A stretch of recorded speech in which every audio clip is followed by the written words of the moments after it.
A police encounter with the mother of Dante Wright is raising questions about traffic safety. Should someone be allowed to stop alongside a busy highway to record police activity? Katie Wright, whose son Dante was fatally shot by a Brooklyn Center police officer during a traffic stop last year, is criticizing a Brooklyn Center officer for briefly detaining her during the incident on Wednesday night.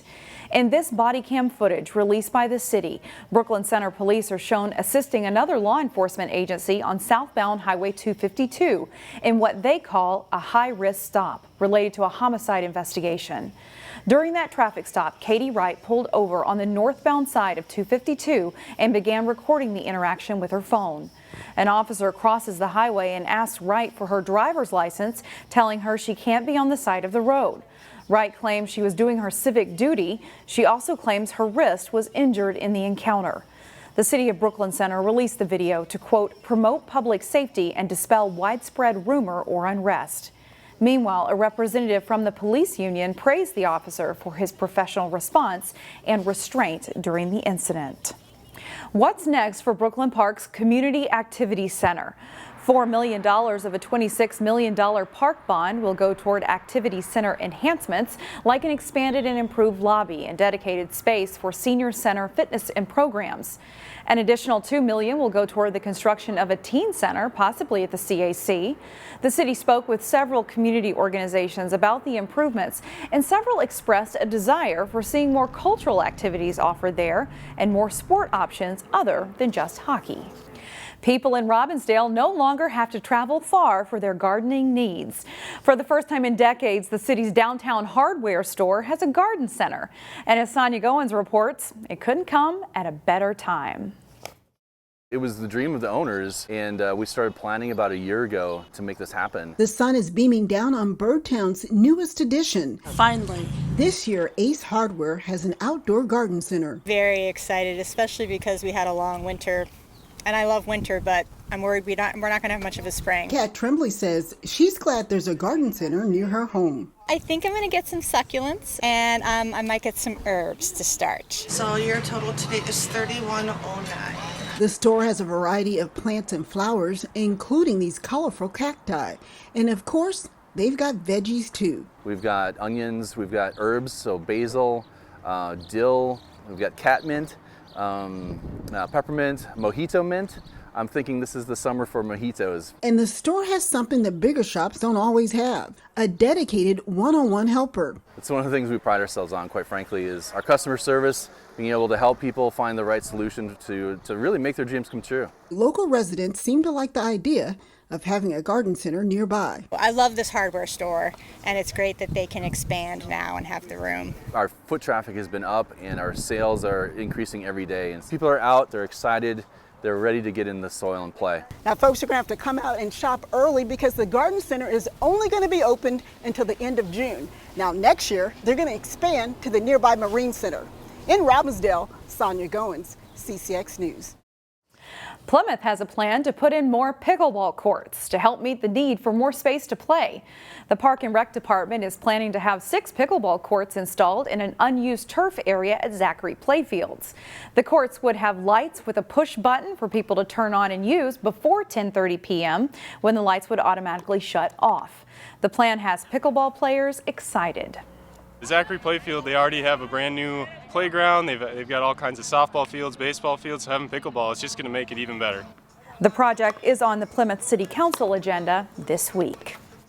A local baker who has added the title of best-selling author to her resume now has a new book out that's garnering rave reviews. You know, I'm very humbled by all of it.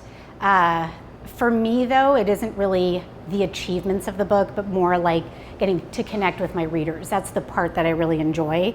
Abby Jimenez, the award-winning owner of Maple Grove's Nadia Cakes, just released her 4th book titled Part of Your World.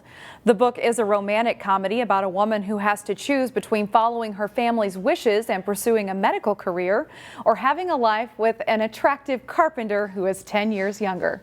Part of Your World debuted at number 13 on the New York Times bestseller list, and all of the local readers out there may appreciate the fact that the book is is set in Minnesota. It's super fun to read if you're local to Minnesota.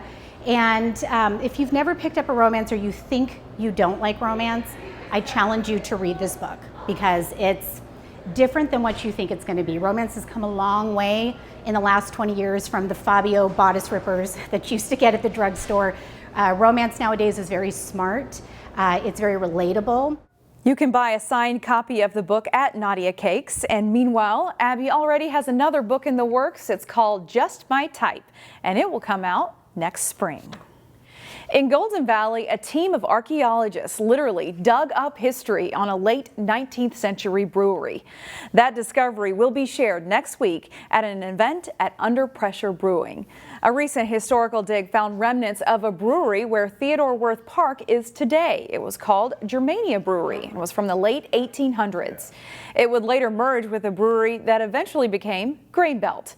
Another historical factoid, the Golden Valley Historical Society has labels of a beer called Golden Valley Lager. It was brewed exclusively for a Golden Valley liquor store by an old brewery in Rice Lake, Wisconsin. It's always interesting to learn about your history and kind of where you've been, what's been here before, see how people lived in this area and how Golden Valley developed. It's also especially fun when you get to do so in a brewery that we have right here in our own backyard. There will be a historical presentation on May 12th at 7 p.m. called The Archaeology of Brewing. It will be held at Under Pressure Brewing in Golden Valley, and it will be followed by Minnesota beer trivia.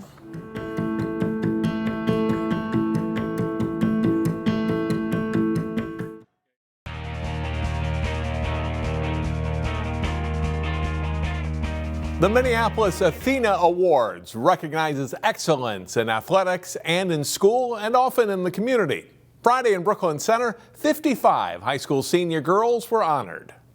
For the first time since May of 2019, the local Athena Awards Committee was able to hold an in-person ceremony. That's a big deal.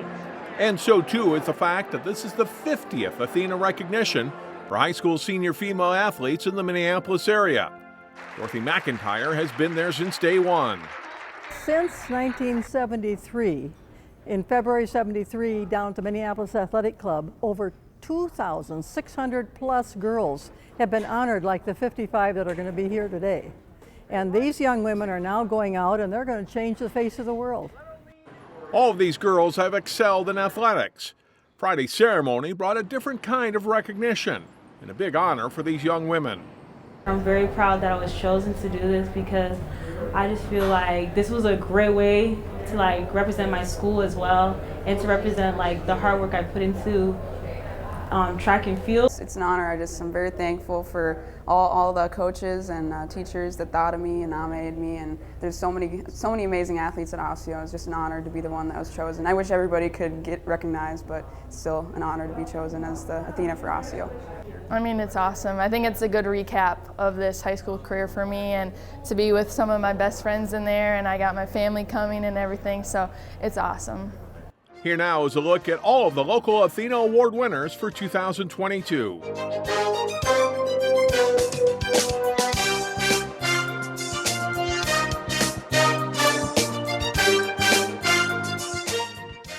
The Maple Grove baseball team has played a lot of close games in a 5-2 start. Thursday's Crimson game was not so close. A beautiful day for baseball as Maple Grove hosts Armstrong in Northwest Suburban Conference play. Top of the first inning, and the Falcons' Dylan Kemple hits one into the right center field alley. Cade Berg scores, but Chris Bray is thrown out at the plate, and it's 1-0 at the end of half an inning. Bottom one, and Maple Grove responds. Chayton Fisher doubles down the left field line. Tanner Albeck scores, and the game is tied at 1. Still in the first, Jacob Kilzer singles up the middle, scoring Luke Schneider to give Maple Grove the lead for good at 2-1. The Crimson led 4-1 after 1. Second inning, and MG breaks the game open. Albeck's hit to the fence in right center field brings home Zane Vitens. It's 5-1 Maple Grove on the Albeck triple. Still in the second, Brian O'Dwyer lines a bases-clearing double just past the Falcons' right fielder. Kilzer, Hunter Gerber, and Devin Hornbacher all come in. It's a 9-run second inning for Maple Grove, and they lead it 13-1. The Crimson go on to win 17-3 in 5 innings. They enter the weekend with a 6-2 record. Armstrong is now 2-8. Champlin Park softball team is challenging for a conference title in the Northwest Suburban. The Rebels picked up another win Thursday night. Jason Malillo has the highlights. 9-2 Champlin Park hosting Elk River in softball. Top of the first, 2 on. Elk River's Allie Voigt lifts a fly ball to right center field, and it's gone. And just like that, it's 3 Rip Elks. Bottom 1, Alyssa Blaska shot to the fence, scores Reese Reimler. It's an RBI double for Blaska. Then Ava Parent laces a base hit to plate Blaska and Maddie Grun. Rebels take a 4-3 lead.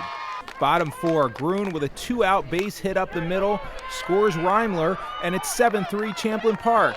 Bottom 5th, Reimler launches a no-doubter. It's a 3-run homer, giving the Rebels an 11-3 lead, and they go on to win big. Jason Malillo, CCX Sports. Thanks, Jason. And that's it for sports. I'm John Jacobson. Enjoy your weekend. Find more prep sports games and highlights at ccxmedia.org and follow us on social media.